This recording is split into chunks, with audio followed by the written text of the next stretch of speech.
जी बिस्मिल्लाहिर्रहमानिर्रहीम, अस्सलाम वालेकुम। मैं हूं बिलाल अहमद। उम्मीद है आप सब खैरियत से होंगे। किंगस्टन क्राउन कोर्ट की जानिब से हेट स्पीच केसेस में बानी एमक्यूएम की बाइज्जत बरियत के बाद क्या लाहौर हाई कोर्ट से वो पाबंदी जो बानी एमक्यूएम पर लगाई गई थी, यानी कि उनकी तस्वीर, तकरीर और उनका नाम नशर या शाया करने पर पाबंदी थी, क्या कहीं पर कोई फैसला हो चुका कि वो पाबंदी दोबारा से हटवा दी जाए? फैसला हुआ है या महज शोशा है? अगर कहीं फैसला हुआ है या महज शोशा है तो इस वक्त पर इसको क्यों जाहिर किया जा रहा है, इसके पीछे मकासद क्या हैं, इस व्लॉग में इसके साथ ही अहम तरीन डेवलपमेंट हुई है। वज़ीर आज़म पाकिस्तान ने मोहसिन बेग की गिरफ्तारी को गैर कानूनी करार देने वाले जज के ख़िलाफ़ एक्शन का एक बयान दिया था। उस पर इस्लामाबाद हाई कोर्ट के चीफ जस्टिस अतर मिनल्ला ने रिमार्क्स पास किए हैं। उसके बाद एक नई डेवलपमेंट हुई है। क्या वज़ीर आज़म इमरान ख़ान ने अदलिया के ख़िलाफ़ एक गैर ज़रूरी बहास खोला है? इसके साथ ही एक अहम तरीन बयान आया है शाहिद खाकान अब्बासी, जो कि साबिक़ वज़ीर आज़म पाकिस्तान हैं, और उन्होंने मुराद सईद से हमदर्दी का इजहार किया है। क्या कहना था उनका, इस पर भी आपके सामने कुछ हक़ाइक़ बयान रखेंगे। लेकिन दो रिक्वेस्ट हैं आपसे कि एक तो ये कि तमाम तर हक़ाइक़ से बाखबर रहने के लिए और हक़ाइक़ को अच्छी तरह समझने के लिए ज़रूरी है कि इस व्लॉग को मुकम्मल देखिएगा। और दूसरी रिक्वेस्ट ये है कि अगर आपने मेरे यूट्यूब चैनल को अभी तक सब्सक्राइब नहीं किया तो बराए करम सब्सक्राइब, वीडियो को शेयर, लाइक और बेल आइकन को लाजिम प्रेस करना है आपने, क्योंकि जैसे ही कोई नई वीडियो या व्लॉग अपलोड होगा तो नोटिफिकेशन के ज़रिए सबसे पहले आपको मिल जाएगा और आपको मेरी वीडियो सर्च करना नहीं पड़ेगी। अच्छा जी, सबसे पहले बात करते हैं ऑनलाइन न्यूज़ एजेंसी के CEO यानी कि मालिक मोहसिन बेग की गिरफ़्तारी हुई, और जिस तरीके से गिरफ़्तारी हुई वो आपके इल्म में है। और जब उन्हें कोर्ट पे प्रोड्यूस किया गया तो फाजिल जज ने रिमार्क्स दिए कि उनकी गिरफ़्तारी गैर कानूनी तरीके से की गई है, जिस पर वज़ीर आज़म इमरान ख़ान ने एक बयान दिया और सख्त बयान दिया कि जिस जज ने ये रिमार्क्स पास किए हैं उनके ख़िलाफ़ एक्शन लिया जाएगा।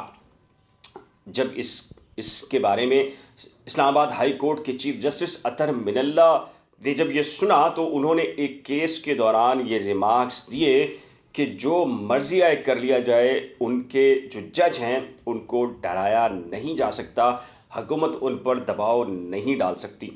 मुझे कोई 15 से 16 साल हो चुके हैं। इस तजर्बे की रोशनी में शायद ये पहली मर्तबा ऐसा हुआ है कि किसी जज के फ़ैसले या उसकी ऑब्ज़र्वेशन के ख़िलाफ़ रेफरेंस की बात हुई है, एक्शन की बात हुई है। और मेरा नहीं ख्याल कि किसी जज के ख़िलाफ़ उसका कोई फ़ैसला हो या उसकी ऑब्ज़र्वेशन हो, उस पर कोई रेफरेंस दायर किया जा सकता है। कराची ही से ताल्लुक़ रखने वाले बैरिस्टर जो खालिद जावेद ख़ान हैं, अटॉर्नी जनरल पाकिस्तान, उन्होंने अपनी पोजीशन को इस हवाले से बहुत क्लियर किया है और मैं उनसे बहुत हद तक मुत्तफ़िक हूँ।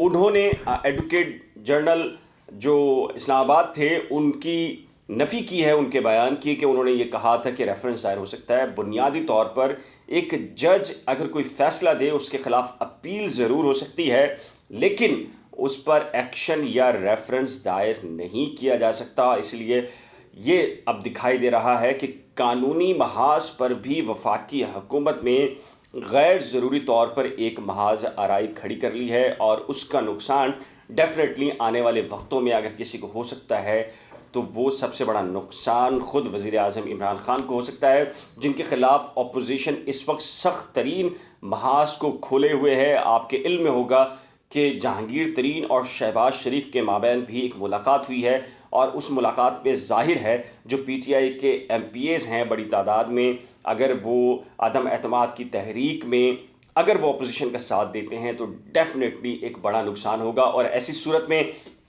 इमरान ख़ान की हुकूमत अदलिया से भी एक महाज खोल ले उनके अगेंस्ट, तो डेफिनेटली उनसे जो भी रियायत कानून की रोशनी में अगर मिलनी होती तब भी उनको कोई मुश्किल का सामना करना पड़ सकता है। शाहिद खाकान अब्बासी से सवाल ये किया गया कि वो मुराद सईद और जो मोहसिन बेग की गिरफ़्तारी और रिहाम ख़ान की किताब है उस पर क्या कहेंगे। तो उन्होंने कहा कि मोहसिन बेग की गिरफ़्तारी पर या उनसे मुझे कोई हमदर्दी नहीं है, मुझे हमदर्दी है मुराद सईद से, क्योंकि मुराद सईद की इज़्ज़त को उछाला गया है, उसकी इज़्ज़त पर हर्फ आया है और उसे अपनी वजाहत देना पड़ रही है। और ये मुस्कुराते हुए शाहिद खाकान अब्बासी ने कहा, रेहाम खान की किताब इस वक्त मार्केट में बहुत तेज़ी से सेल होने वाली किताबों के अंदर से है। ऑनलाइन भी व्हाट्सएप ग्रुप बहुत सारे ऐसे हैं जिनमें अभी चंद रोज़ में बहुत तेज़ी के साथ रेहाम खान की किताब जो है वो बार बार शेयर की जा रही है। बहुत सारे लोग उसको मांग रहे हैं और उस किताब पर ही आपने देखा कि गरीदा फ़ारूकी ने जो प्रोग्राम किया और उसी प्रोग्राम के नतीजे के अंदर जो मोहसिन बेग की गिरफ़्तारी हुई और गरीदा का प्रोग्राम जो है वो बंद भी किया गया, न्यूज़ वन को बंद किया गया और पैमरा की जानिब से शोकाज़ नोटिस जारी किया गया। अच्छा जी, अब बात करते हैं बानी एमक्यूएम की। जी हाँ, बानी एमक्यूएम जिन पर ये इल्ज़ाम था 22 अगस्त 2016 को कि उन्होंने नफ़रत अंगेज़ तकारीर की जिसके नतीजे में दहशतगर्दी हुई, टीवी चैनल्स ही नहीं बल्कि शहर में हंगामा आराई हुई और लंदन क्राउन पुलिस ने 2 उनके ख़िलाफ़ केसेस बनाए थे किंगस्टन क्राउन कोर्ट में और उस पर तवील हेयरिंग्स हुई। आपके इल्म में है तमाम तर हेयरिंग्स की डे बाय डे जो भी प्रोसीडिंग हुई मैं शेयर कर चुका हूँ। उस पर अब जो अहम तरीन डेवलपमेंट वो बरी कर दिए गए हैं, बाइज़्ज़त बरी कर दिए गए हैं। तो अब ये कहा जा रहा है कि जो लाहौर हाई कोर्ट ने उन पर पाबंदी आयद की थी इस ज़मरे में कि उन्होंने नफ़रत अंगेज़ तकारीर केसेस की जो है वो की और उसके नतीजे में दहशतगर्दी हुई और अब ये कहा जा रहा है कि चूँकि अब वो बाइज़्ज़त बरी हो गए हैं और ये शोशा छोड़ा गया या इंफॉर्मेशन लीक की गई है, ये सबसे पहले लीक की है आमिर लियाकत हुसैन ने। आमिर लियाकत हुसैन बोल्ड टीवी के एक प्रोग्राम में थे और भाभी के हमरा प्रोग्राम में थे। आपके इल्म में है कि वो तीसरी शादी उन्होंने की है। मुबैना तौर पर उनकी एक चौथी भी क्लेम करती हैं हानिया खान, लेकिन जो तीसरी अहलिया थी अभी हालिया शादी हुई है उनके हमरा। तो आमिर लियाकत हुसैन ने ये कहा कि बानी एमक्यूएम पर जो पाबंदी है वो किसी भी दिन लाहौर हाई कोर्ट में एक आइनी दरख्वास्त दायर हो जाएगी और वो उसके बाद वो पाबंदी हट सकती है। तो आमिर लियाकत हुसैन ने ये खबर दी है, शोशा छोड़ा है या उनके पास कोई अथेंटिक इन्फॉर्मेशन है। अब ये इस चीज़ के ऊपर मुबालगा आराई जो हो सकती है कि आमिर लियाकत हुसैन डेफिनेटली माजी के अंदर जिस नौयत के प्रोग्रामात करते रहे और जिन हलकों की जानिब से उन्हें इशारे मिलते रहे, तो उससे यही लगता है कि फ़िलहाल ये शोशा छोड़ा गया है।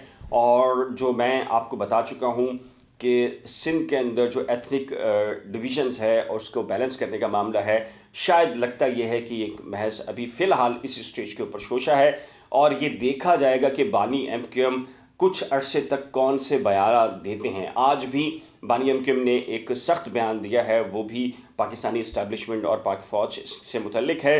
तो डेफिनेटली अगर उनके उस तरह के बयानात आते रहेंगे लंदन से, यूके से, तो ज़ाहिर है डेफिनेटली वो पाबंदी जो इस्टेब्लिशमेंट की मर्ज़ी भी हो सकती है, ख्वाहिश भी हो सकती है, तो उसकी बुनियाद पर लगी थी और वो उन्हीं के अगेन अगर स्टेटमेंट देते रहेंगे बार बार, तो डेफिनेटली फिर उसका नतीजा ये निकलेगा कि उन पर पाबंदी हटाए जाने का कोई इम्कान फ़िलहाल नज़र नहीं आ रहा।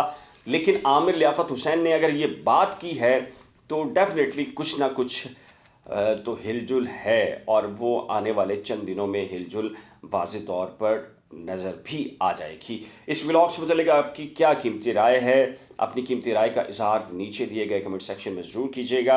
अगर ये व्लॉग आपको पसंद आए तो बराए करम इसको शेयर भी कीजिएगा। इसके साथ ही आखिर में रिक्वेस्ट है कि बराए करम मेरे यूट्यूब चैनल को सब्सक्राइब और बेल आइकन को लाज़िम प्रेस कीजिएगा। अल्लाह हाफ़िज़।